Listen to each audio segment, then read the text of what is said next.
We can do what? I don't even know what he's talking about, but we can do it. You know, shooting down a satellite? Yes, we can. Keeping our borders wide open? Yes, we can. Yesterday, people actually applauded when he blew his nose on stage. I'm not kidding you. Yes, we can do that, too. As it turns out, Obama's actually not talking about any of those things. The real story is that if you actually read his detailed economic plan that Obama finally released, I believe what he's actually saying is, yes, we can move this country towards a Soviet-style redistribution of wealth. Oh, that's exactly the kind of change I was hoping for. For example, yes, we can let the Bush tax cuts expire, resulting in a tax increase for millions of Americans, including the middle class. Yes, we can raise the top tax rate to near 40%. So Americans who create the most jobs will have to cut back with their expansion. Yes, we can raise tax rates on capital gains, dividends, death, and Social Security so Americans can be restored to the glory of being some of the most highly taxed people in the world. Critics of Obama love to say that he's all style and no substance. I think that is absolutely untrue. He's got tons of substance. It's just those pesky things like classic big tax liberal policies that are getting in the way of the illusion that's being created. Stephen Moore is an editorial board writer that covers economic issues for the Wall Street Journal. Stephen, you've written an article. When's it come out? Tomorrow? Right. Okay. It's absolutely fantastic. Quickly take me through what Obama's tax plan is and what it's going to cost.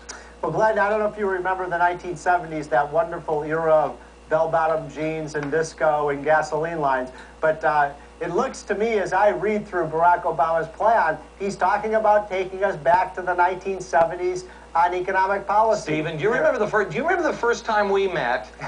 We met backstage at an event. And I said, I think we're headed towards the 1930s, and you said we're headed towards the 1970s. Yep. In your own paper today, on the cover, stagflation.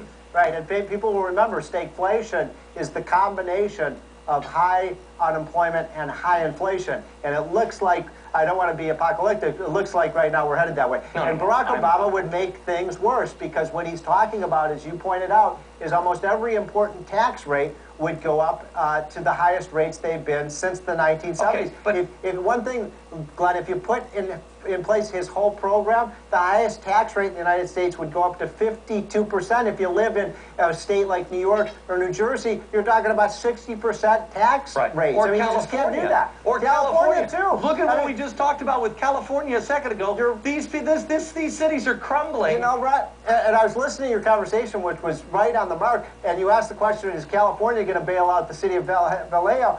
It can't. You know why, Glenn? Because California is $16 billion in debt. They don't have the money to do it either. You and I both know all of this stuff is going to be dumped onto the federal government. And Barack Obama is an FDR kind of guy. He's going to say, bring it on. There again, where's that money going to come from? We're already $400 billion in debt at the federal level. Now, the thing that Barack talks about, you know, when he talks about, yes, we can, is he keeps talking about saying, we're going to bring jobs back to America. We're going to punish those Benedict Arnold corporations who are moving their facilities overseas. But if we're raising taxes here and other countries are cutting taxes, how is that going to bring jobs to our shores? It doesn't make a lot of sense. Then don't talk to me also about, you know, wrapping yourself in the American flag. All these Republicans, he's calling them patriotic companies.